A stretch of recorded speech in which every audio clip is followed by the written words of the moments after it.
Check, check, check. There we go. You can hear me now. So good evening, everyone, and welcome to the Kings-Hants Candidates Forum, hosted by the Annapolis Valley Chamber of Commerce. And I'm Nyla Frank-Rogers, and I'm the Executive Director of the Chamber. And I'm delighted to see so many of you here tonight. At the Chamber, we believe in informed business community, and that's essential to a thriving region. And that's why we host events like this tonight, to give local businesses and residents the opportunity to hear from those seeking support in Ottawa or to represent us in Ottawa. Our work doesn't stop there, though. We are the voice of business in our community, and the Chamber regularly represents the interest of members and the community and to decision makers on all levels of government. If you're a local business owner or a leader in the community, we encourage you to connect with us, join the Chamber, and be a part of the collective voice that works year-round to support and promote and advocate for businesses in the Annapolis Valley. Before we begin tonight, I do want to acknowledge that we are Mi'kmaq, the ancestral and unceded territory of the Mi'kmaq people, and we are all treaty people. I'd like to thank our event sponsors tonight for supporting this event. So the Nova Scotia Association of Realtors, who will soon ask a question, Southwest Nova Insurance, and the Chamber's Plan. And a special note to our Chamber Champion members who help the Chamber put on events just like this. They're community leaders and champions for our business community. So I'll mention those. Eden Valley Poultry, Michelin, the Ritzy Team, Scotia Wealth Management, Atlantic Poultry, the Black Business Initiative, Wines of Nova Scotia, Acadia University, Glooscap Landing, and the Municipality of the County of Kings. We'd also very much like to thank the Kings-Hants candidates and their parties for making time in their busy schedules to come here tonight, and the Al Whittle Theatre for hosting us. Now, I will introduce our moderator for tonight's discussion, so Sue McDougall. Sue is a past president of the Chamber, and she's always super keen to come out for a good nonpartisan conversation around election time, so I'll welcome Sue to the stage.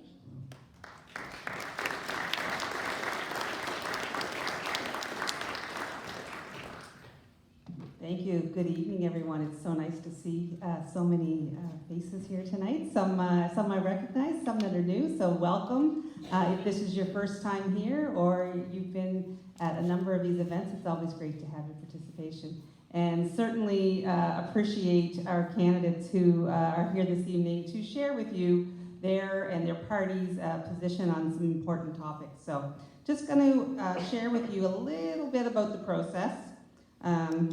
Pull this up here.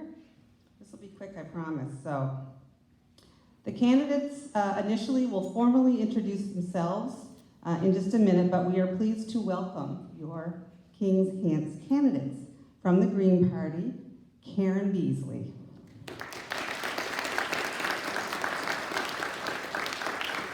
Your Liberal Party candidate, Cody Blois.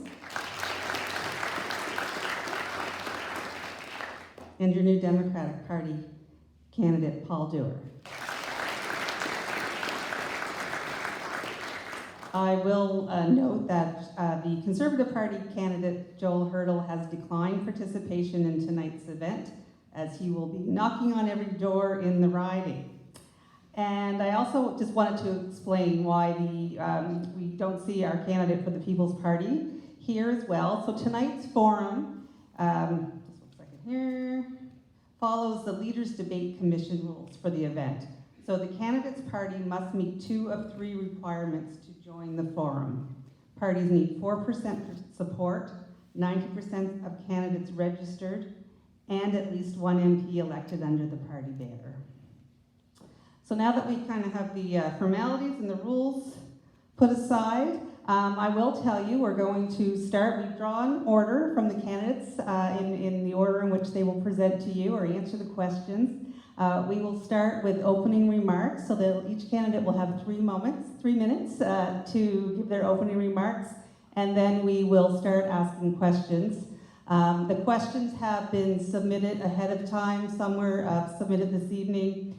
We're not going to get to every question, so just want to manage expectations up front. We have sponsors and we have membership questions from those who are members of the Chamber that I'll say, are in the pecking order a bit. And then when we have time or where we can, we amalgamate those other questions.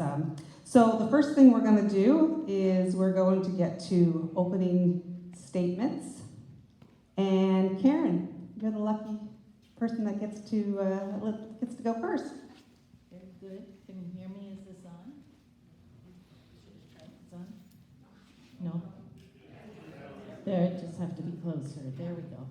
Okay, so thank you to the Chamber of Commerce for organizing this forum. I'm delighted to be here with all of you and my fellow candidates. A bit about me. I was born and raised and am now retired and living in Windsor. I love this place and its people. I have enjoyed a rich career, first as a landscape architect in Ontario, and then 25 years as a professor at Dalhousie University in the School for Resource and Environmental Studies. And at times I also served as the director. Throughout my career, I have served on numerous professional, governmental, and voluntary organizations. I have decades of professional experience with transferable skills in leadership, collaboration, planning, and management. I am fundamentally committed to caring for this community and future generations, and I stand with the Mi'kmaq, consistent with the treaties of peace and friendship. During these times, as Canadians, we must stand up for our country. Now more than ever in our lifetime, we need to work together for a livable future. We have to stand up for our sovereignty, our economy, the climate, biological diversity, and human rights, and at the same time, find solutions to various humanitarian crises. The Green Party has expressed a vision to support our country while sharing the costs equitably and ensuring those most vulnerable in our communities are attended to. Key components include protecting our climate, creating good jobs, building a fairer future for all. Affordability, making the largest investment in public housing since the 1970s, introducing a guaranteed livable income, supporting seniors and expanding childcare, strategic responses to tariffs to minimize impacts on individuals and businesses, fair taxation, closing tax loopholes, and taking action to ensure the ultra-rich and very large corporations pay their fair share. Strengthening universal health care and expanding coverage to include medicines, mental health, and more dental care. Stimulating green jobs and clean energy through targeted programs and infrastructure, and also, importantly, supporting economic development that is ecologically and socially appropriate. As we prepare to build alliances and unified responses to today's crises, Elizabeth May's message resonates with me. Democracy and respect for human rights, climate, action, and collective work for a better world must not be abandoned. Canada can emerge stronger, more resilient, and more self-sufficient. We do this together. To everyone here, in person and online, thank you for participating. This is Democracy in Action.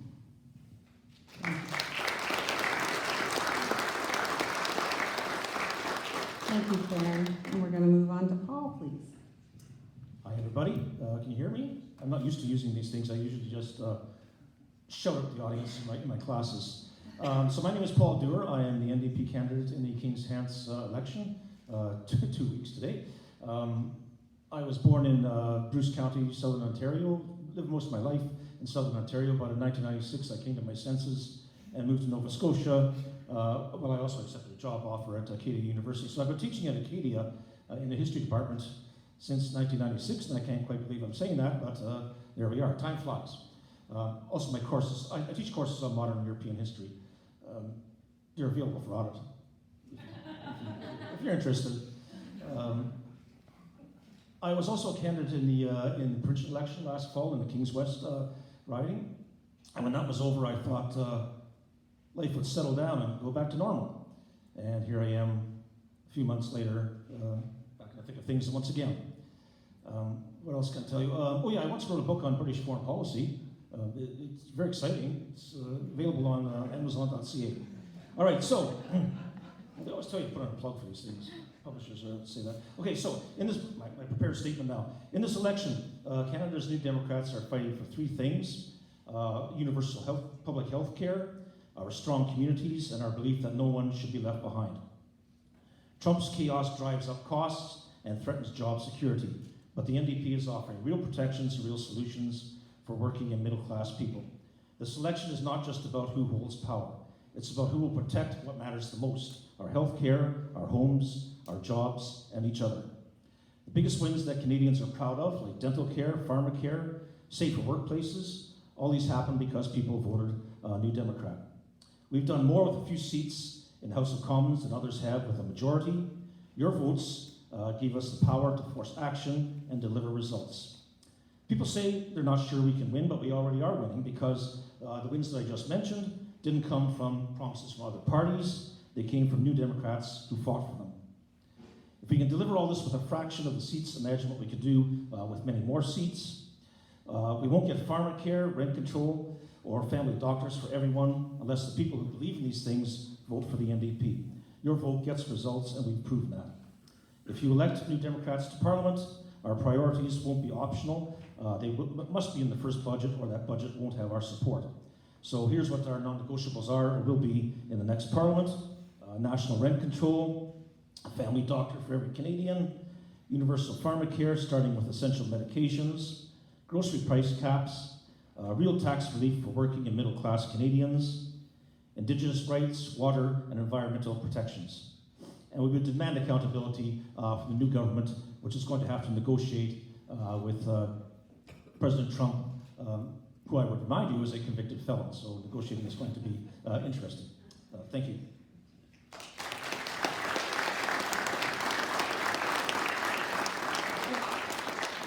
Thank you, Paul, and over to you, Cody. Good evening, everyone. Look, I want to start by saying thank you so much for coming out, because as my fellow candidates have mentioned, this is a very consequential time for our country. And ultimately, at the core of what we're going to discuss tonight is the policy, the vision that the candidates have, not only for our communities here in Kings-Hants, but what we want to accomplish nationally. But if we came here and we were speaking to empty seats, it would suggest that there's not an engaged citizenry. So to those who are here, who are taking an interest in our democracy and our communities, I want to start by saying thank you. To the Annapolis Valley Chamber of Commerce, again, thank you for creating this forum for us to be able to engage respectfully in the issues that are important, again, here at home, but across the country. For those of you that don't know or haven't had the chance to meet me, I've had the good privilege of being the Member of Parliament here in Kings-Hants since 2019. I'm, of course, the Liberal candidate here. But maybe you didn't know that I grew up in a working class family. My father drove a truck for Dexter Construction. My mom is an administrative assistant at the local school. And so I grew up in a family that was quite paycheck to paycheck. Blue collar is what we would call it. I was fortunate enough that my parents were able to get me involved in organized sport. So I played competitive hockey, softball, soccer. I kind of did it all at a young age. Went off and was drafted by the Halifax Mooseheads. I played a number of years of junior A hockey. I went on and played at, hold the tomatoes here, at St. Mary's University with the Huskies hockey team. Well, look, a few claps, but of course Acadia University is now my favorite university and always will be, right here in the heart of Wolfville.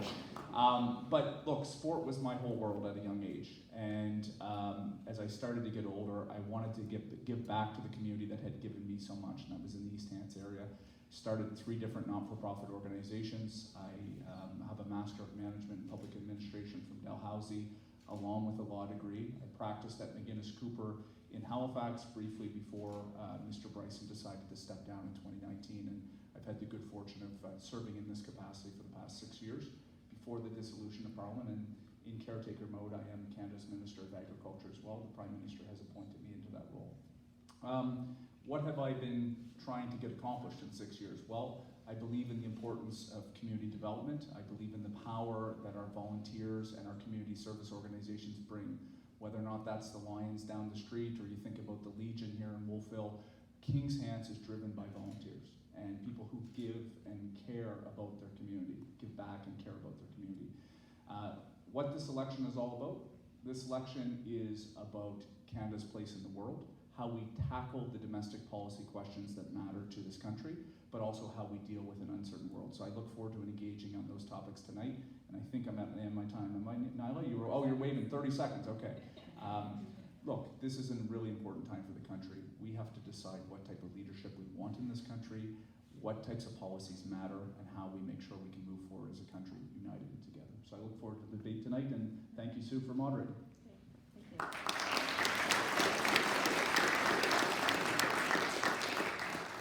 Thank you all. So the format for the next little while, we're going to ask questions. We're going to continue to rotate the order, and each candidate will have 2 minutes to answer, to provide their answer or response to the question. So at this point, as you know, Nyla had mentioned that we have some pretty amazing sponsors that are present here and have helped to make tonight possible. And the first question is actually going to come from Jeff Pettigrew. He's the Regional Director for the Nova Scotia Association of Realtors. And Jeff's going to come to the stage and ask the question.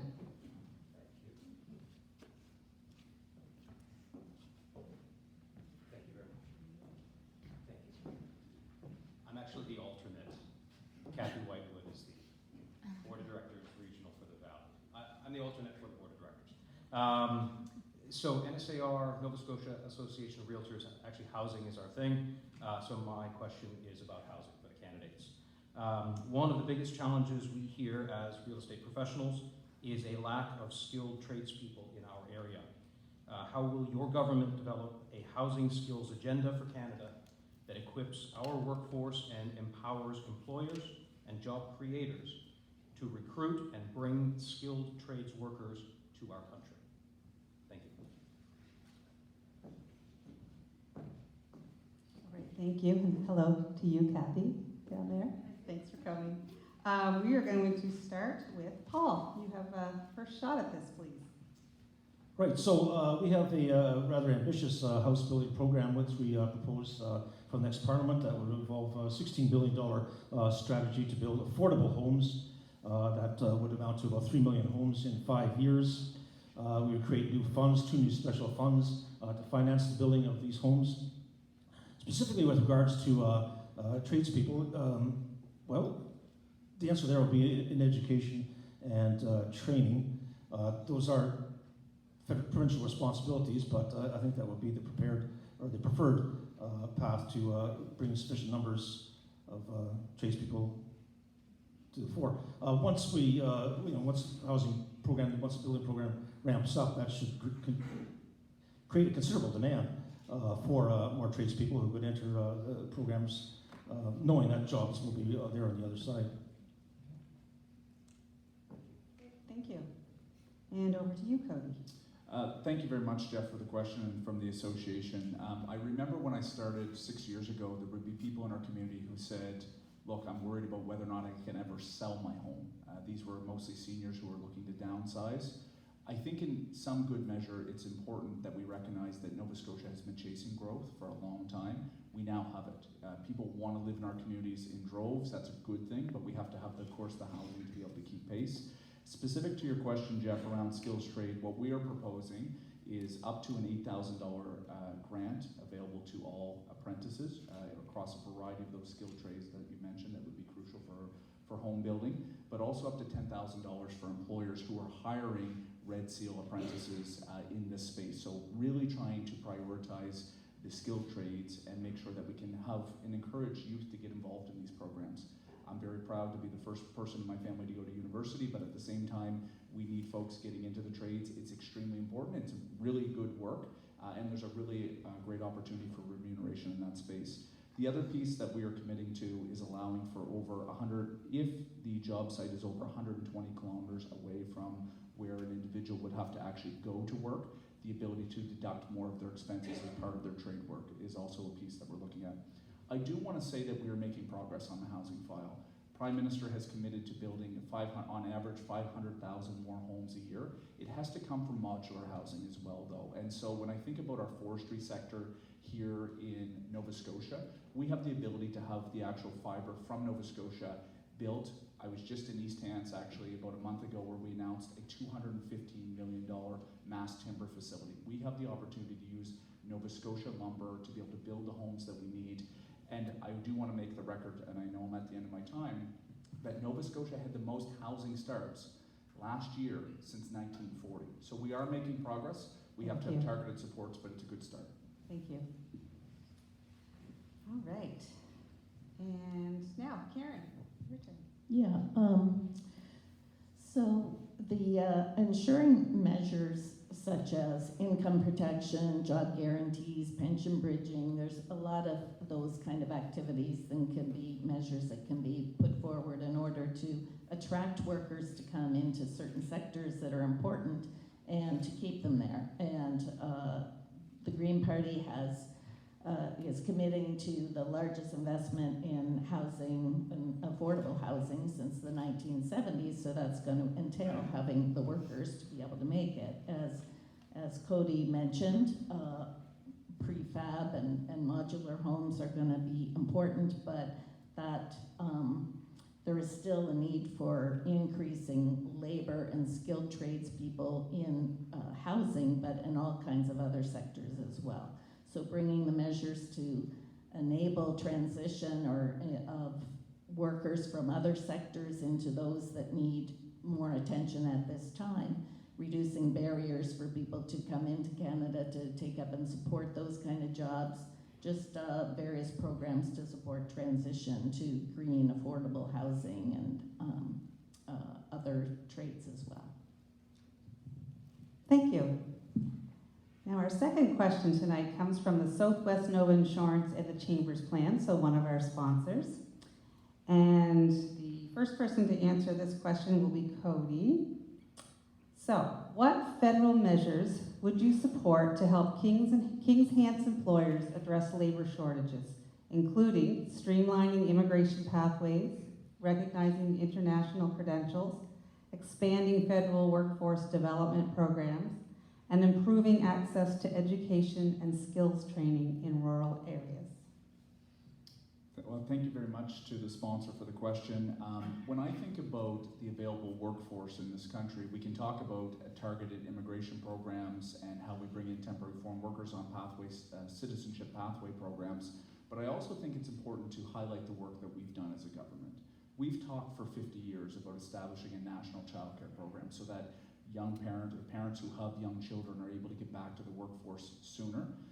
We established that in partnership, of course, with the NDP in Parliament. These are things that we have delivered as a government that are helping young parents, male, female, get back into the workforce sooner. Whether or not it's the Canada Child Benefit, these are also things I would highlight. And we have an increased threshold for seniors. There are seniors who hit retirement age at 65 but still want to be able to contribute in the workforce. We have increased the threshold of the amount of money you can earn under your T4 up to $10,000 before there's any consideration or drawback on OAS or GIS. Those are important programs, but I do want to talk about the Atlantic Immigration Program. And it used to be called a pilot, it's now a program because it is specific to the Atlantic region where the Government of Canada works with the 4 provinces to be able to identify key areas and to be able to work in this element. Certainly the Agriculture Minister, we have worked very hard to be able to streamline processes under the Seasonal Agricultural Worker Program. I could highlight the Agri-Food Immigration Pilot. There have been a number of programs that we have been introducing to try to make sure that businesses have the available skilled labor that they need. We have to make sure that we're balancing that versus the question we first asked around housing and the social services. But we need young, vibrant workers, both local and across the country, outside of the country as well, to make sure that our employers have access to the labor they need so we can keep driving the economy. Thank you. Karen. Yeah, temporary foreign workers are key for various sectors, and so streamlining ways for them to come is important. But we need an increased focus on training and apprenticeship for skilled work in general for selected professionals and various trades that are currently struggling to fill those positions. I kind of answered some of it in the previous question, but to elaborate some more, investing in comprehensive retraining and apprenticeship programs for industrial trade workers in particular to support their shift to jobs in renewable energies and green infrastructure, investing in trades, apprenticeship, and education for all, as well as community benefits and strategies to leverage public procurement opportunities for social benefit, in particular for Indigenous communities and youth, and committing to equality and justice for all workers and ensuring this by strengthening labor rights and pay equity and implementing a guaranteed livable income. With some of those things, it will enable the workforce to be attracted and to stay in our community. Thank you. Paul, on to you. Yeah, I agree. This kind of repeats some of the ground covered earlier, so I won't spend too much time on it. But I think the NDP has long since supported easier pathways for new Canadians and immigrants to attain professional accreditations and qualifications. As well, supporting those, as I mentioned earlier, training programs, as my colleague said, at the colleges and universities. Thank you. Okay, our next group of questions are coming to us based on the Canadian Chamber's election priorities and the ABCC member feedback. And we are going to start with Karen. And the question is regarding strengthening rural business growth and investment certainty. What federal programs or investment would you advocate for to stimulate business growth in rural regions like Kings-Hants, particularly in agriculture, tourism, and manufacturing? How would you ensure these programs align with long-term sustainability goals such as clean tech and climate resilience? And I'm happy to repeat any or all of that at any point. That's a big question, but I think there is tremendous opportunity in this region for transitioning to greener, sustainable kind of opportunities. Organic agriculture, for example, adding value to forest sector, adding value to any of the raw resource kind of sectors, and doing it in ways that are healthy for people and the planet. So we've been very innovative in Canada in doing research for new ways to create value in economy while also simultaneously addressing the climate crisis and the nature crisis and humanitarian issues. But we haven't been as good at implementing those innovations. So we need to find ways to enhance policy, create programs and projects, provide funding to really make that transition from innovation in theory and ideas into actual innovation in practice on the ground and in business. It's a win-win situation. Thank you. Paul? One thing that I hear about in terms of supporting our small businesses is the lack of internet and cell phone coverage over large areas of the riding still. Seems to be a constant, persistent problem. We're now well into the next century, and we're still in many areas frustrated with lack of internet and cell phone coverage. So I think that problem has to be addressed. That will certainly help small businesses. Also, small businesses will be in line for, this is a party that supports retaliatory tariffs, and we believe that the money for that should go not only to support displaced workers, but also businesses that will be struggling because of the trade war, which we did not start. Thank you. On to you, Cody. Okay, lots of ground to cover, so stay with me. Certainly on forestry, what is concerning is the fact that the Americans are signaling that the forestry sector is one of their strategic sectors.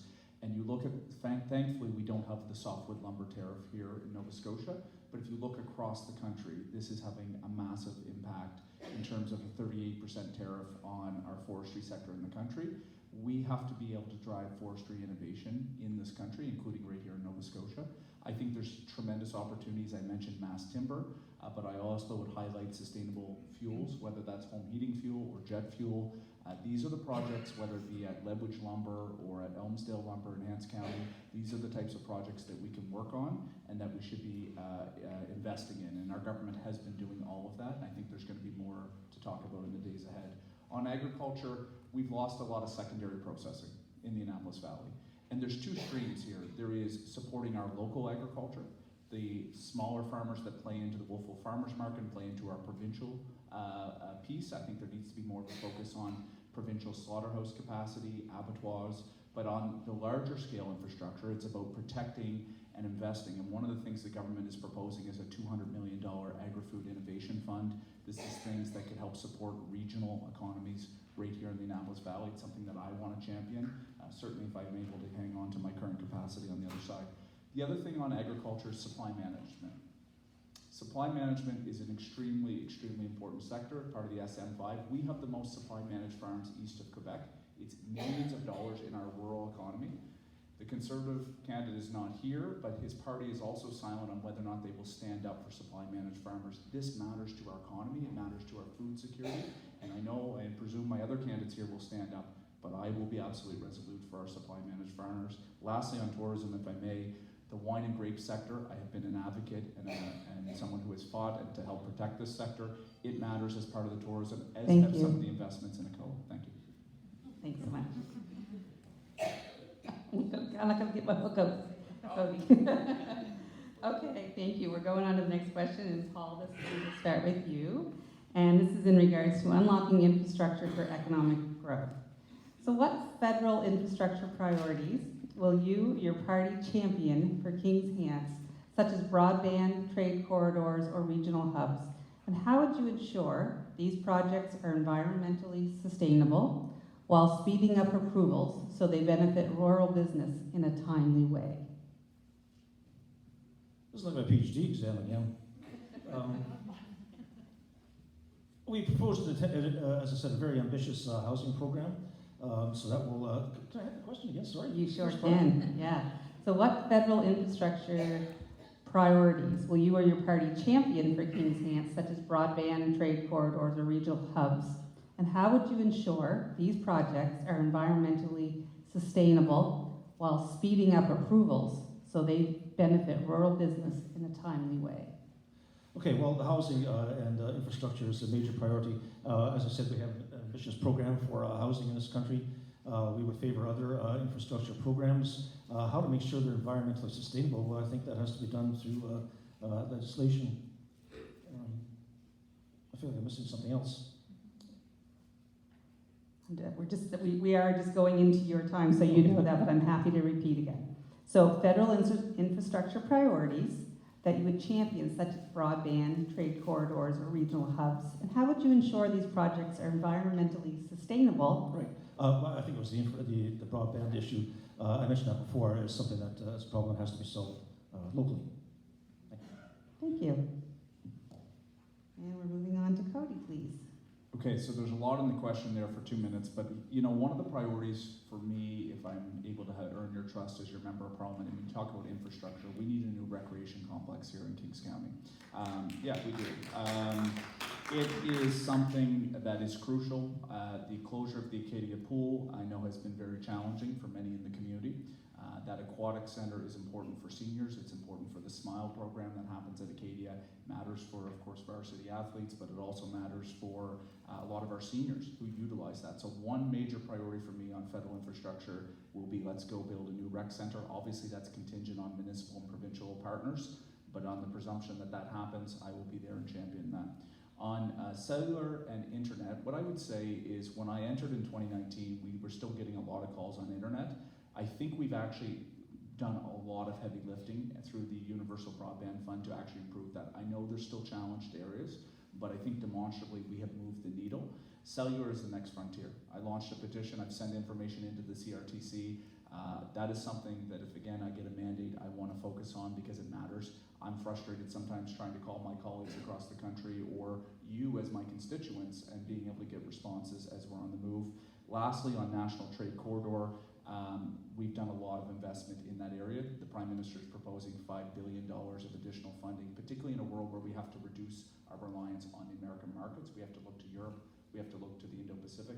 Final point, if I may, we have helped deliver over $75 million based on our count of federal infrastructure dollars over the last 3 years. It's something I'm proud to have championed.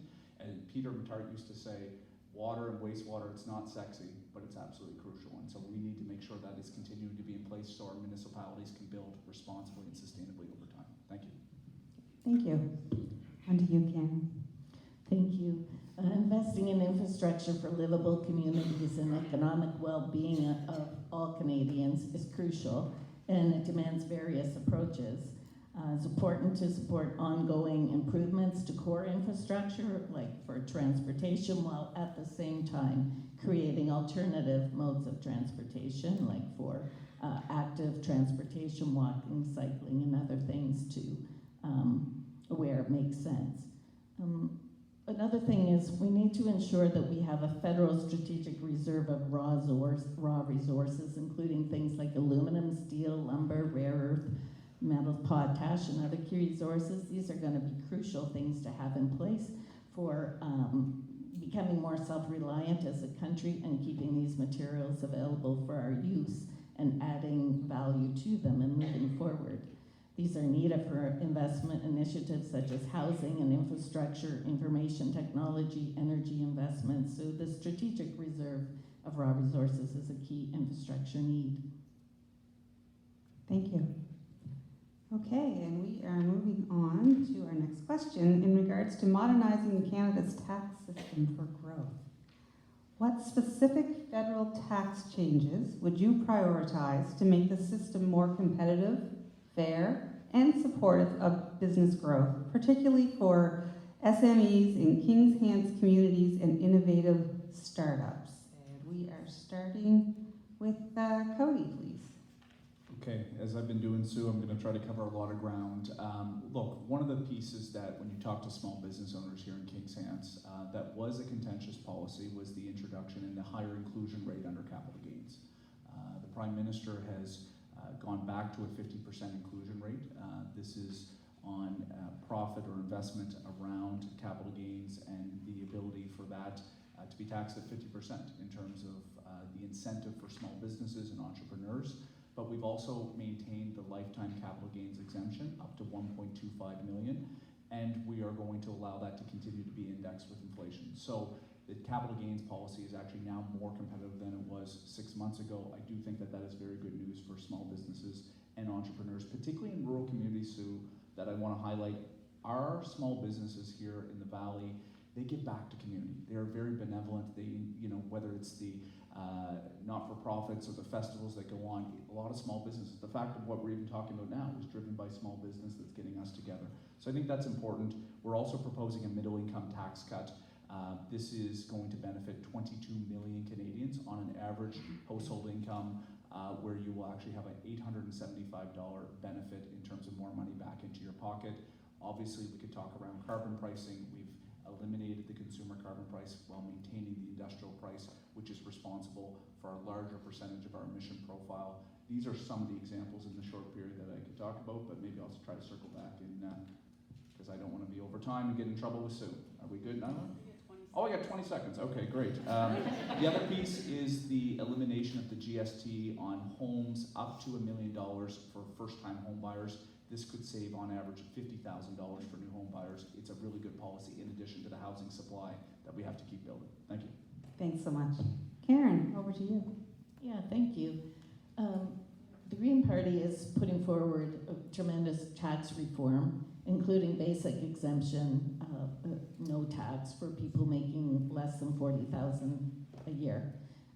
There's other measures that work to reduce inequalities, to create fairer tax equity, higher taxes on high-income learners, the ultra-rich, and large corporations. So there are those kind of measures, but specific to the tax competitiveness, Canada needs entrepreneurs and private sector investment, especially in clean technology applications, and is particularly in small and medium-sized companies. So we need tax incentives that recognize that, as this is a particularly risky kind of activities to take, and that risk needs to be recognized by reducing taxes and rewarding success. So this approach can be oriented towards startups that promote clean technology, for example. Another measure is to suspend all federal subsidies and tax incentives to Canadian corporations that are majority US owned and redirect the money into Canadian owned corporations. Given that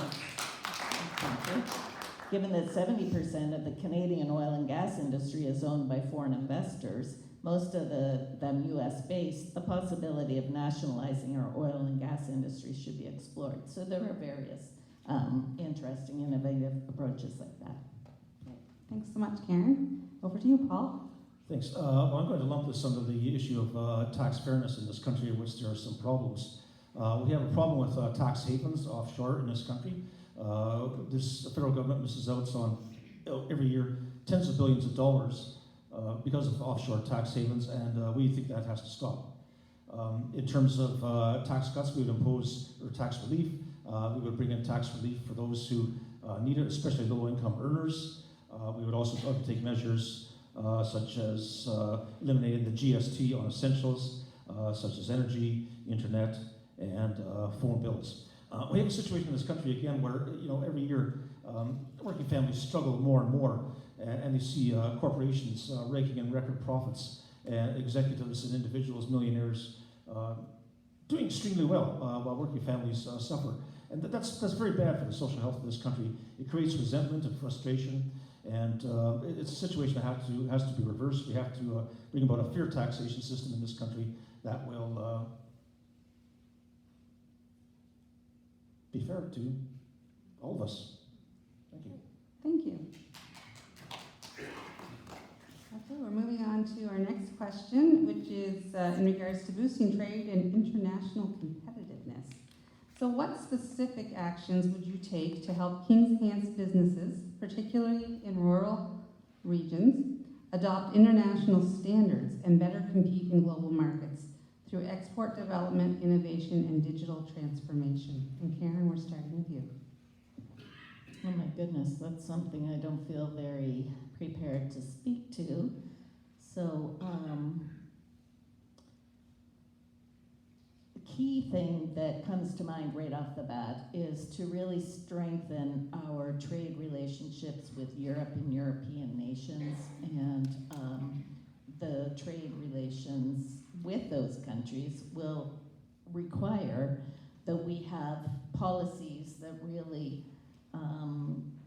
measure up to their requirements for ecological sustainability, clean technology, those sorts of things. So putting policies in place and production that will put us in a competitive place with new trade markets that we haven't been dealing with before. I'll leave it at that, and that's an area I'll have to research a bit. Thank you. Paul, over to you. Well, that's also an area that I find a little bit outside my normal bailiwick. But the NDP also would support diversification of trade initiatives. We also favor a national food strategy, part of which would involve involving trade relationships, food relationships with countries that would make us less dependent on the United States. One thing that occurs to me is this country produces a lot of stuff that is very heavy. Like lumber, minerals, car parts, oil. That's very expensive to transport. So that means our natural market is directly to the south of us, where geography facilitates those kinds of connections. So we're in for a very rough ride if we try to diversify trade relationships. And I don't think we should have any illusions about how difficult it's going to be. That's just off the top of my head. Yeah, great. Thank you so much. Cody, over to you. So look, I'm going to talk through the agricultural lens. There is tremendous opportunity for us to find new markets. 60% of what we produce in this country from an agricultural sense goes to the United States, and that's great, but it also means that we're deeply reliant on that economy in an environment where I think we need to reduce our overall dependency on US export markets. I'm going to give you an example right here in the Annapolis Valley. 71% of the apples that are produced in the valley go to the United States. We do not have any phytosanitary permits to be able to ship those apples to Mexico. I was on the phone actually about 3 weeks ago with the Secretary of Agriculture from Mexico, who is a big fan of Canada, by the way. Apparently he spent a whole time traveling through Canada. There is opportunities where we can engage at the regulatory level to make sure that we can be sending Nova Scotia Honeycrisps to Mexico instead of them buying Washington Honeycrisps. These are the competitive opportunities that we have. In terms of the alignment and the question, Sue, CFIA needs to be able to have the digital certificates. There is some work that has to happen inside of government to make that happen. But I'll give you the other example that I want to see done is we don't have a big sheep industry per se. There are a few sheep farmers around here in Kings-Hants, but in terms of feeds that are available to our sheep industry, most of the companies go to register in Scotland, in New Zealand, Australia. They register last in Canada. How can we use the scientific information that's available in Scotland, in New Zealand, and Australia to inform our regulatory processes to allow those approvals to happen so that our farmers have the same available tools as our competitors around the world? That's some of the examples where we can do so without compromising public policy value, but drive really good outcomes for our farmers. If I had more time, I would love to continue to geek out on this question, but thank you, Sue. Thank you. Okay, and Paul, this next question we will start with you, and it is in regards to a vision for Canada's business future. What's your most ambitious idea to boost Canada's long-term competitiveness and create a stronger environment for business success, especially in rural communities like the Annapolis Valley? Can you provide an example of how you would make this vision a reality? Thank you. I would like a country that has a very safe, strong, and secure social safety net in which people can get full access to health care, dental care, prescription medicines, a country in which people don't have to worry about housing, where they don't have to worry about food security. I think you would have a population that would be very happy, content, one that would not have to struggle with grocery bills, could look forward to a future with a sense of optimism. We would have a country with a fair taxation system that would not allow certain people to enrich themselves at the expense of working families who are being gouged in many cases by grocery chains. That's my vision for the future, a country where that protects its population, looks after people, and I think, dare to say that, you would have, in that case, a workforce that is very competitive. Thank you. Over to you, Cody. So look, I think there's two spectrums here. We could talk about the importance of the small business community, the mom and pop shops, which are absolutely fundamental to our communities because it's not only important services or goods, they truly do invest back in. I think the more that we can encourage, I think one of the silver linings of this entire episode that we've been dealing with is how do we invest more of our own money right back in our own local communities? How do we encourage that type of investment of using the power of each one of our pocketbooks to keep that money local? But I think without our full platform, what I would say is whether it be the capital gains policy, whether it be working on deductions from CPP and EI that sometimes employers have to contribute, that can mean additional resources that businesses can put back in. That would be a priority for me in terms of being able to try to reduce that burden on some of the small businesses here in Kings-Hants. But it's also important to look into some of the larger businesses. And look, I mean, Paul will raise kind of the idea around tax fairness. Really important questions, but we need the big businesses that do exist here in Kings-Hants. Where would we be without an employer like Acadia? Where would we be without an employer like Michelin? 4,000 jobs right here in Nova Scotia, including many right here in terms of that side. These are the types of businesses, whether they be larger and institutional, that we also have to work with. And I'm proud to have helped work with our government to deliver the long-term investments that will keep Michelin competitive over time so that we can keep those jobs right here in Nova Scotia, that we can produce the products that matter. So for me, that is a priority. How do we focus on small business? How do we focus on our strategic large industrial businesses? And again, create an ethos in government that we are going to be there to help drive entrepreneurial spirit and make sure, of course, yes, public policy, tax fairness, everyday workers, but really incentivize those who are creating those jobs and those businesses that are making good things happen here in Kings-Hants. Thank you. Thank you. On to you, Karen. Well, the Green Party of Canada and me too as a person support economic development that is environmentally, economically, and socially sustainable. And such economies would contribute to multiple tax. If you have that sort of thing, then there are win-win situations for having strong economies, fighting climate change, and having healthy communities and strong social systems. Such economies provide tangible monetary and other benefits for communities, not just individuals, and contributes to the reduction of poverty. And it promotes participation across all layers of society, reducing inequities. And priorities for strong economic development in Kings-Hants would include things like promoting local supply chains, transitioning to value-added manufacturing in our primary sector industries, and catalyzing a circular economy model. Now, a circular economy model, it aims to reduce primary use of resources and reuse materials in order to, be sustainable over a longer term. And it makes for less emissions of carbon, it costs less, and there are resources left for future generations.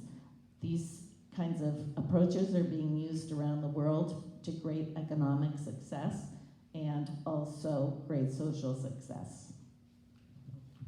Thank you.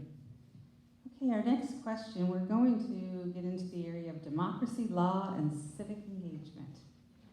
Do you believe Canada's democratic institutions are serving citizens well today? What reforms would your party support to strengthen democratic engagement, protect rights, or improve representation, including things like voting reform, civic engagement, or transparency in governments? And we're starting with you, Cody. So look, really important question. I may be preaching to the choir because you are an engaged citizenry that is here tonight. But the two that come to mind on the basis of this question is what I have found increasingly over the 6 years that I've had the privilege of serving in this role is the information paradigm of where people are getting certain information. And we are living in a world where increasingly we get a lot of our information and news from our cell phones. It's great that we have, in some ways, a liberalization of free speech and social media. It also comes with a lot of disinformation and misinformation online, some of which can be perpetuated by us internally here domestically, but also there are foreign governments that are deliberately trying to manipulate what we see online to sow division in our democracy. I think it is extremely important that we have a strong public broadcaster in this country because it matters for our communities. A public broadcaster that ensures that we have news and information to all parts of our country, but Canada is also a large country. We're very regionalized, we have strong regional identities. How do we make sure Canadians in British Columbia know about what's happening here in the Annapolis Valley and vice versa, and what we know what's happening up north? We need that public broadcaster. I think it is absolutely irresponsible that the Conservative Party is proposing to defund the CBC and the public broadcaster at the time that we really need this. I also, in terms of electoral reform, this is not a position necessarily of the Liberal Party, but it is my long-held belief. I believe in electoral reform in terms of a ranked ballot. And I know some of you are very passionate about this. Why I would not want to see a proportional representation is not because I don't think that there's merit to the concept, but having been a member of Parliament here in Nova Scotia, I see how difficult it is sometimes to get the Atlantic perspective on the national agenda. If you go to PR, you are then further allowing the Torontos, the Montreals, the Vancouvers to have even more weight in our federal system. A ranked ballot forces all the parties to shoot for secondary support, and it creates civility amongst the parties. That's my answer. Thank you. Thank you. Karen, on to you. Yeah, I think it's really important to change some of the processes where decision-making is made to enable much more citizen community engagement much earlier in the process. We need reform of things like the environmental impact assessment so that people, when projects are proposed, people can be engaged partly in their development and have some say before they get so far along in the development that it's pretty much a done deal and causes all kinds of trouble if people are objecting to that. The processes for citizen input need to be really ramped up and brought much earlier into the process. This is related also to the need for accountability and transparency. There are lots of ways that information about how government has responded to citizen input and how the money is spent that needs to be brought into the public sphere. Electoral reform is, of course, important. We need to get rid of this first past the post kind of process that we have. Thank you. Paul? We have serious problems with democracy in this country. We badly need reforms which are long overdue. This first past the post system produces wonky results that are way out of line with what voters ask for or vote for. I think a proportional representation system would almost certainly drive up voter participation, which in this country is becoming alarming in terms of actual turnout and participation. In the last provincial election, the turnout was, I believe, only about 45%. It's been trending downwards, both federally and provincially, for a very long time. That's a sign of a seriously disengaged electorate, and that's not good news at all. Cody mentioned the ranked ballot option. There's also a mixed member proportional representation system. I think we need a long debate in this country about these sorts of things and how it would emerge, how it would develop. I would remind everyone that we once had a political party, a government in this country that promised proportional representation. What the hell happened? Where'd it go? The Liberals had a chance to effect major democratic reforms, and they let it slide. It went away, okay? So I think it's a bit much now to come around this time and say, things are going to be different. I also, the Senate in this country is unelected. It's simply sort of, I don't know why it's there. I think we should get rid of it, frankly. It's just, and something to replace it. A more democratic system. With foreign interference, again, we've had a government that I think has been asleep at the wheel on this issue. There's outbursts of controversy every now and then, but we don't seem to get clear answers. Right? So where's the accountability there? And I love the CBC also. It's very good. Thank you. Thank I you. can go on about this if you want. I have a sense. Thanks so much. Okay, Karen, you'll be first up on this next question. And it is in regards to arts, culture, and heritage. And I was reminded by someone this evening who talked about this beautiful Alwood Theatre and how fortunate we are to have places like this. So I just wanted to acknowledge that for her and to all of us. Arts and culture and heritage. Okay, so what is your party's position on federal spending towards arts, culture, and heritage in general? Arts, culture, and heritage are a key part of the Green Party platform. These kinds of activities and inputs into society are really important for communicating ideas that are innovative, to stimulate and involve citizens, and to have rich communities that reflect who we are and where we're going. It's important for children, it's important for seniors. So the party is supportive of providing funding for these kind of initiatives in communities. It's important to, these are incredible ways to introduce new ideas. Artists of all kinds are ways of communicating to new ideas that aren't in the other forms of media. So it's really fundamental to support artists in moving forward, especially in times of transition, where we want to move from one way of viewing the world to another, and as we transition to green economies and more sustainable futures. Thank you. Paul? We love arts, culture, and heritage in the NDP. We have no problems with government supports to arts and culture in this country. We think it's essential and we get real benefits from it. Personally, I would point out that I'm a member of the board of directors of the Wolfville Historical Society, which is engaged in a monumental battle to save Randall House just up the street. I'm also a member of the Nova Scotia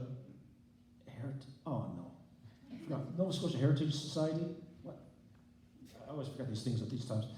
Which is engaged likewise in a province-wide struggle to save buildings which get knocked down with alarming regularity and dismay. So yeah, full support for arts, culture, and heritage from us. Thank you. Cody? Absolutely crucial. We just talked about the context that we're living in with these kind of threats from, well, not kind, they are threats around the 51st state, challenging Canada's political and economic sovereignty. Now's not only an important time on the economic front, but also on who we are and what it means to be Canadian, and that is told through theatre, it's told through music, it's told through our creative arts across the board, and we're very fortunate here across the entire riding, but I would say in particular in the Annapolis Valley, that we have a number of organizations that do tremendous work. And so, certainly as a member of parliament, as a candidate, I am absolutely supportive. Again, our platform is being developed, so whether or not there's an absolute specific plank, not yet sure. But I do want to highlight some of the investments that we have made, whether it's been at the Ross Creek Center for the Arts.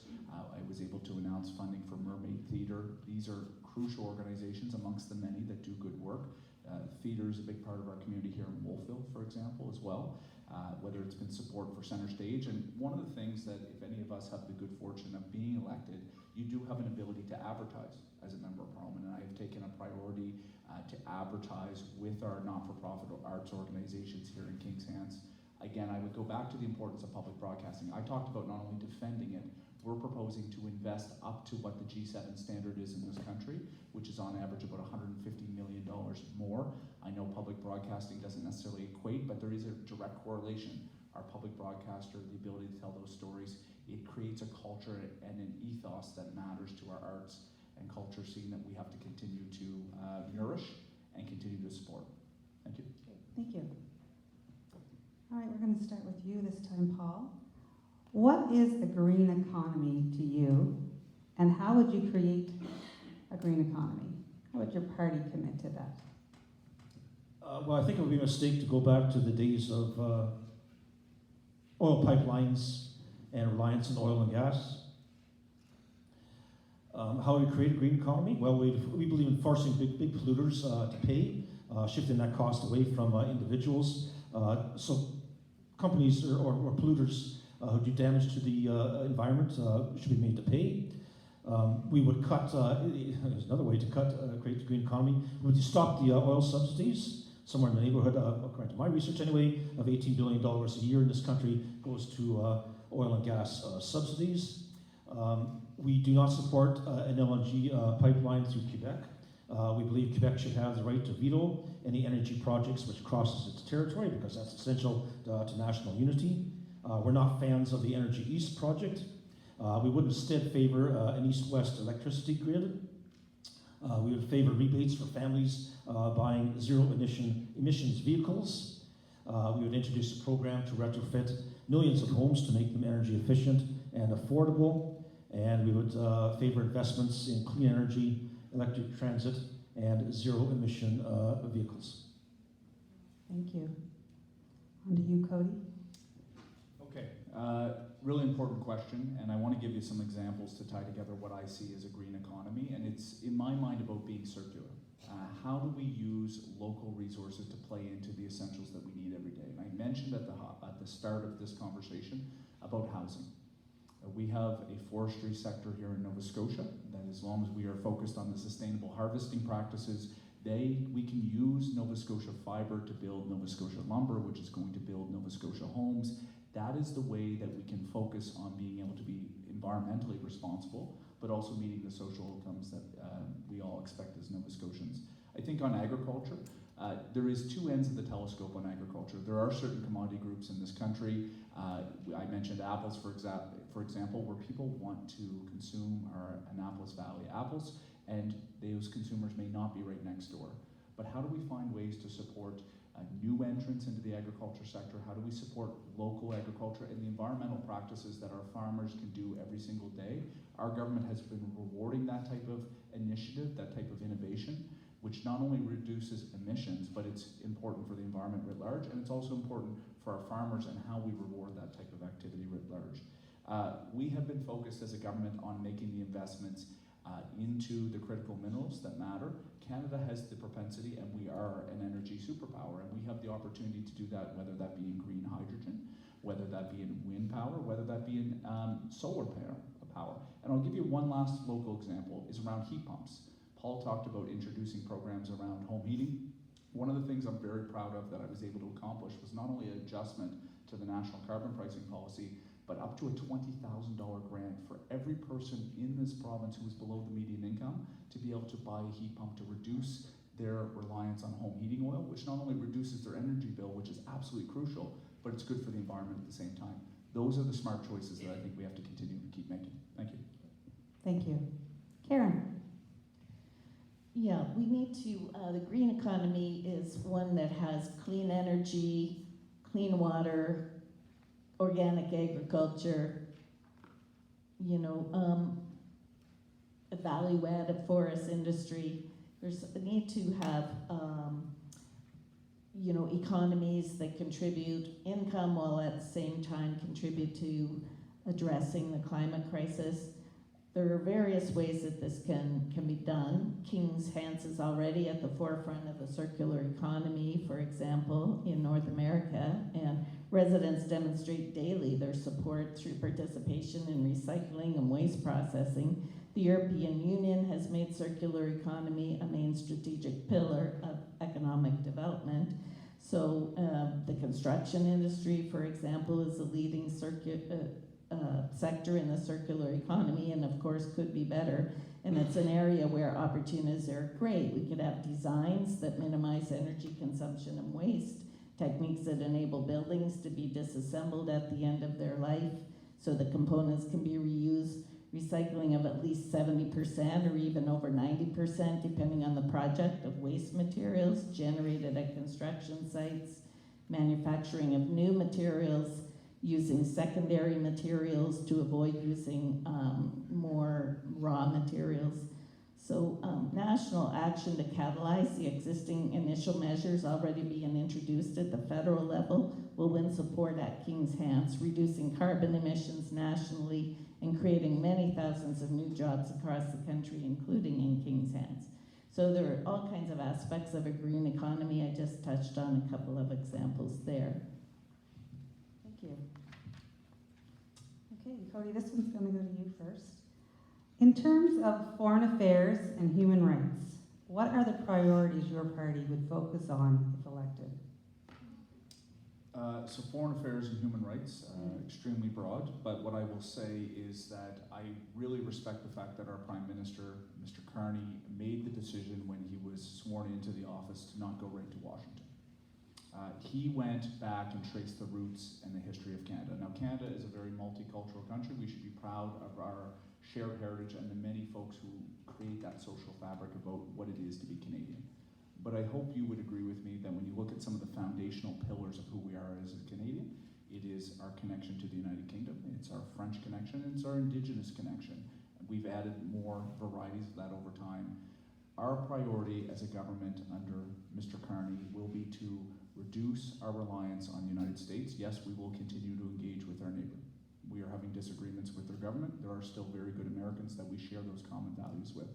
But Canada, I think, for too long has become reliant on the United States, and under a Liberal government under Mr. Carney, we will be looking at finding ways to be able to build relationships around the world. Indo-Pacific, if I'm still the Agriculture Minister in 17 days, I'll be looking to the Indo-Pacific for our farmers and our agricultural products. We have the opportunity to look to Europe for those strengthened ties, including on defense. These are the things that you're going to see from the foreign policy element. If we're talking about around human rights, again, Canada will always, under a Liberal government, stand up for human rights around the world, bar none. Thank you. And we are on to Karen. Yeah, the Green Party will work with other federal leaders to reach out and smooth the relations with the United States and stand up for Canada in ways that protect our sovereignty, and also reach out, as Cody said, to other countries and nations, leaders around the world, to establish new relationships there, to help strengthen the sovereignty of each of our countries and create new allyships. This is particularly important for dealing with the north as the ice melts and there's need for opening up in the north to defend our sovereignty there. There's something else I was going to say there and I can't remember what it was about. What was the second? It was foreign trade and foreign relations. Human rights. Right, and humanitarian issues. There are tons of humanitarian issues right here at home where with relations between different kinds of Canadians being treated, we're against and will take measures against racism, sexism, classism, all of those in humanitarian issues at home. We also would work hard to look at addressing humanitarian issues across the globe, helping reduce inequities between the rich and the poor internationally, and unfair and violent disputes. Thank you. Paul? I want to talk about a couple of specific issues. First of all, Ukraine. Ukraine cannot be allowed to fall. I don't think that's subject to any kind of debate or dispute. For Ukraine to fall would be an unmitigated disaster for Europe and by implication North America. Okay, I've spent my whole life studying diplomatic history. Trust me on this. Defense of Ukraine is absolutely essential. Russia cannot be allowed to take over any portion of Ukraine territory. The Russians must evacuate Ukraine, and Ukraine restored as a full and independent state. I can go on about this for some time, but I think you get the point. We have a party, by the way, the party of the vanishing chair down there, which some time ago voted against the trade agreement with Ukraine in Parliament. Why would you do that? I don't know. I never got an answer from that. Right? Gaza, another issue that's daily in our news. The violence there has to stop. There has to be a ceasefire.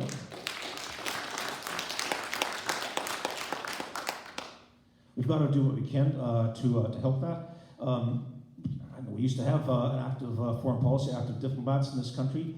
It seems to have faded away over the years. I think the people of the region, all people of the region of the Middle East, have the right to live in peace and harmony without the threats of violence. So that's, I could go on about, I was going to say something about Trump's plans for Gaza, but those are pretty horrific, and it's deeply alarming, and that's a trend that has to stop as well.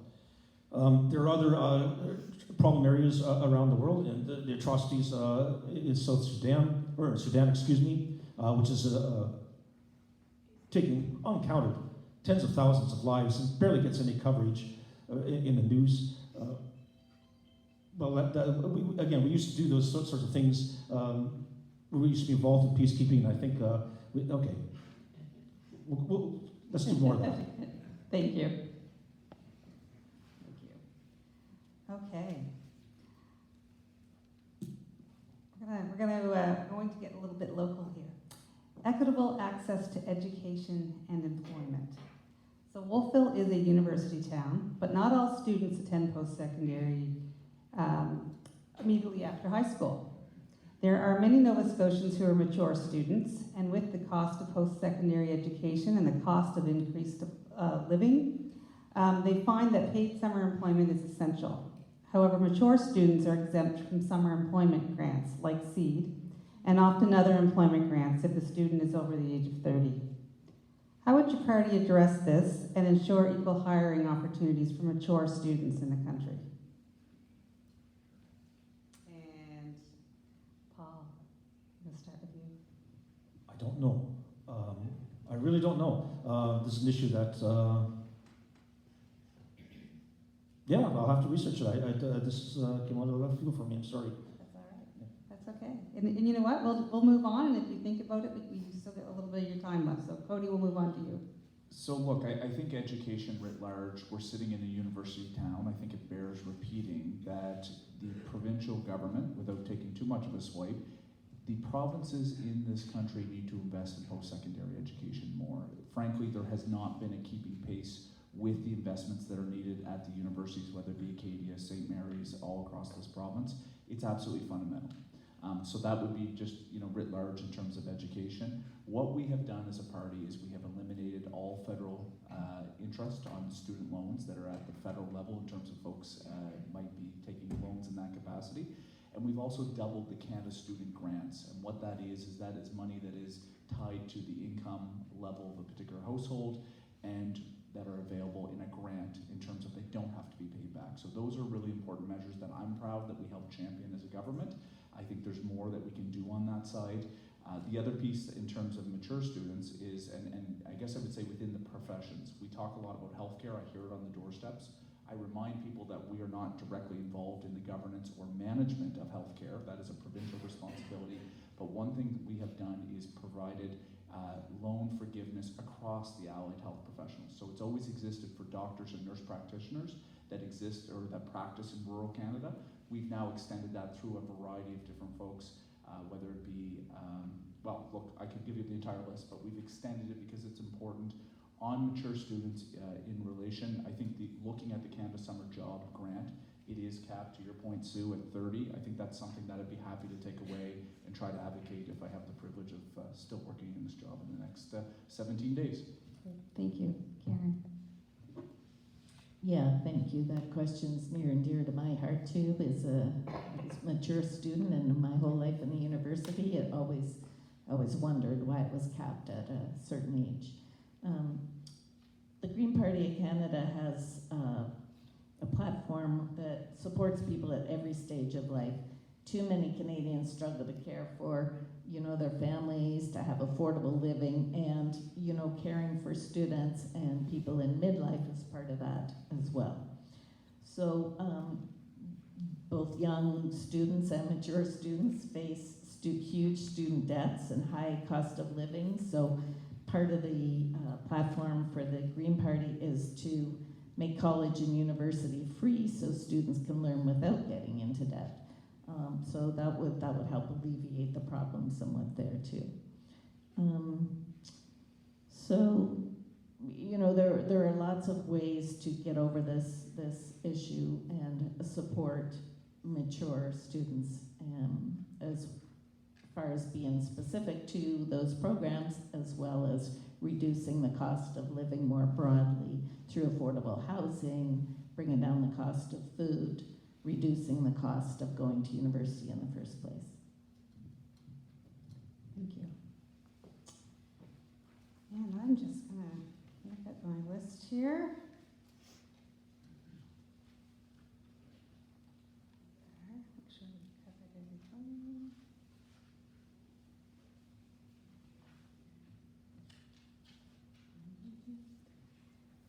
What is, and we're going to be starting with you, Cody, what is the federal interest or responsibility when it comes to things like fracking and mining? Obviously, in terms of fracking, provincial responsibility. There is, depending on the nature of the environmental impact, potentially in a federal environmental impact assessment. But as we are maybe playing and watching out here in this province, that is a provincial concern that relates to fracking in and of itself. On offshore, it is a shared responsibility for what's called the Offshore Board or Energy Act. I'm forgetting the exact terminology, but it's actually shared jurisdiction. I'm pleased to say that we actually introduced amendments to that to allow for offshore wind development, which is again talking about the future of the sustainable economy and how we can drive those types of investments. On mining, what I would say is absolutely fundamental. The critical minerals that we talk about, the transition in our economy to reduce emissions, Canada has those critical minerals. We have to responsibly develop those minerals. What the Prime Minister is talking about, and I think it's right, is how do we make sure we can create a one-window process when we are going to actually permit these projects that matter for environment, that matter for our economy, that are important for Indigenous reconciliation on the environmental side, that we have the proper buy-in, the proper consultation, but we can do so in a way that is, frankly, more expedited than it has been over time. I think there's a way to be able to marry those worlds. It's going to take leadership, but we're committed to making that happen. So on mining, that would be our piece. On fracking, again, provincial responsibility. Thank you. Karen? Yeah, so the responsibility is primarily in the provincial realm. But there is a tremendous role for federal oversight and balance and for setting some standards and regulations that should be followed when it comes to those kinds of activities. As Cody mentioned, we need mining, there are critical minerals we need for a sustainable future, but we need strong guidelines to protect ecological and social impacts that may occur as a result of those, both negative and positive. Now the regulations, they need to be strong, but there needs to be clarity. They need to avoid duplication and overlap, and they're important for helping to reduce and make a level playing field. It would be, if we could have introduce federal oversight and federal guidelines that could help level out inequities between provinces and territories to level the playing field for industry across those. I'll leave it at that. All right, thank you. Paul? Well, we're not the party of fracking, that's for sure. We can get that pretty straight. In terms of, I think the federal government does have a fair amount of responsibility, or can have a fair amount of responsibility in terms of mining. I'm concerned in the current atmosphere of current crisis that there's a lot of calls for smoothing out regulations or throwing out regulations or modernizing. People aren't always very specific about what they mean by that sort of thing. We have regulations in this country for a reason. Regulations are there to protect workers, to protect consumers, and to protect the environment. So I'd be very hesitant to throw things out, throw out the baby with the bathwater here, so to speak. And I think regulations, if they're going to be revised, need to be examined very carefully. And safety for workers and the environment remains paramount. Thank you. Okay. That brings us to the end of our prepared questions. And this included a number of questions that we received from those here in the audience tonight. So before we get into our closing, I want to thank each of you. It's a big commitment for not just individuals, but the families or those who are in your support system to put your name and put yourself out there when it comes to running for public office. So I want to congratulate and thank you all for doing that and for being here tonight.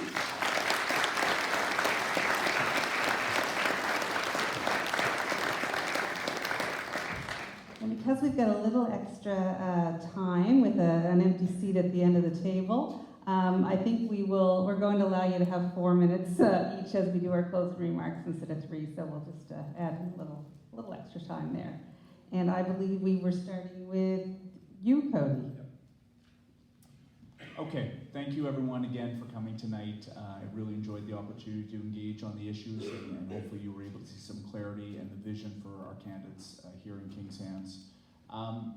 Look, I'm the type of guy that writes this down a little bit hour before I got here, but here's some of the notes and here's the message I want to deliver to you. People vote for different reasons. People will vote on the national leaders, they'll vote on the policy planks that we're talking about, or they'll vote on who the local candidate is, and ultimately who will represent you, the good people of Kings-Hants, in Parliament. This is the most consequential election in our lifetime. Sometimes politicians will talk about the importance of elections always. I honestly and truly believe that this is truly the case with what is happening around the world and the policy decisions and the direction in which decided on the outcome will impact our communities. I'm proud of the work that I've done in the last 6 years on your behalf as your member of Parliament. When I took over from Mr. Bryson, his advice was to me, be active in the communities, be engaged, understand the different perspectives and the different views, and fight for everyone. When you put on this jersey, when you become the member of Parliament, it's not just for the people who voted for you at the ballot box, it's for every single constituent in this riding, and you do your best for them. And I have done the best I can over the past 6 years, and it has been the greatest privilege of my life. And I'm humbly asking you that when you think about what your vote, how you're going to vote in this upcoming election, given the consequences, let me submit to you that I think at the national level, under the leadership of Mark Carney as our Prime Minister and our Liberal team, that he has the mature and responsible leadership and the qualifications for the job with the integrity that this country deserves and the vision to be able to move us forward in a very difficult time. So if on the national level that's how you cast your ballot, I would encourage you to look at Mr. Carney and our Liberal Party. But ultimately you're deciding who your local member of parliament is. And my promise to every single one of you here today is that I will be the vehicle and I will be the champion for your interests, and I will do my utmost to be able to be your champion in Ottawa, because it is about bringing your voice to Ottawa. It's about taking all the disparate conversations as you, the bosses, ultimately we serve you, and doing what we can to advocate for the needs of our community. And I'm very proud of the work that I've done. I want to build upon that success. I've learned a few things over 6 years of serving as your member of parliament, and I want to make sure that we can have a plan to have the strongest economy in the G7, that we can build the homes that this country deserves and the affordable homes that we need, that we can make the investments in our Canadian Armed Forces that are absolutely crucial at this time, and that we can protect the social programs that we have introduced. And we didn't, this is a business forum.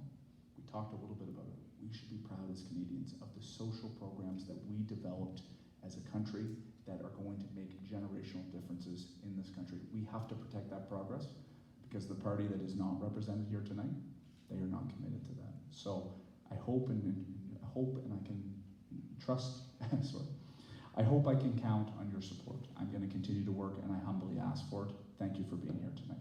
Cheers.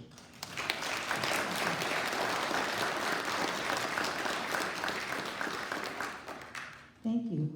Paul, you're next. Well, my response, I think, will be a bit shorter. If you listen to the media narrative about this election, it often tends to turn into a two-horse race. And very often it gets boiled down to the issue of who has the best CV or the best resume to take on the convicted felon in the White House. I think that would be, of course it's a consequential election, but all elections are consequential. And we have to think about carefully about what the kind of country we want going forth. And as I submitted to you earlier, this is a country that is remarkable. And if you want to make Canada great, the best way to do that is to make sure that we have a strong social safety net, strong healthcare system, dental care, pharmacare, all those things that Canadians are so proud of. Let's maintain that, let's strengthen those systems. That will make us a much stronger country heading into a very uncertain future. Thank you.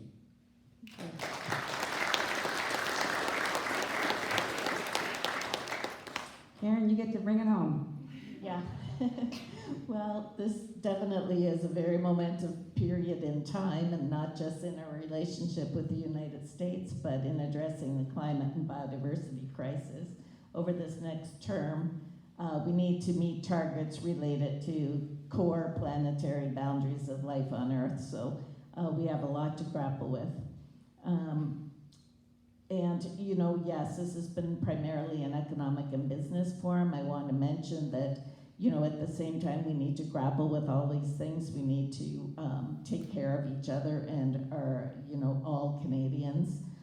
We haven't talked about the needs of seniors and, the need for childcare very much, but those are top of mind for everyone, that we need to, while we're taking care of all of these crises that we're faced with at the moment, that we take care of each other and do so in a way that's equitable. I want to thank the Annapolis Valley Chamber of Commerce for organizing this Candidates Forum. I've very much enjoyed the evening with the stimulating and terrifying questions, but was grateful for the opportunity. I'm keen to champion our local community of Kings-Hants, as well as stand up for our country, working together for sovereignty, peace, and security for Canada and our international allies. And I have tried to stress throughout, the Green Party of Canada does support economic development, but it must be ecologically and socially responsible. Many aspects of economic development require partnerships between federal and provincial governments, Indigenous nations and municipalities, and there's a need for federal leadership in all of these collaborations. More broadly, there is an urgent need for transformative leadership and governance to support the economic and social well-being of Canadians, our sovereignty as a country, and the livability of our communities. As your MP, I will work collaboratively in nonpartisan ways with other federal, provincial, and municipal representatives and Indigenous leadership, business and industry, non-government, and other groups. And I would work alongside my constituents to develop and enact immediate and long-term solutions to the challenges we face, forwarding community-enabling solutions. All these areas require governmental action on many fronts. Whatever the issue, my main priority is to be a champion for the community. Everyone here in the room and online, I thank you for participating in this evening. If your question was not raised, feel free to reach out to me directly. My fellow candidates, I wish you all the best on the campaign trail and election day. Thank you.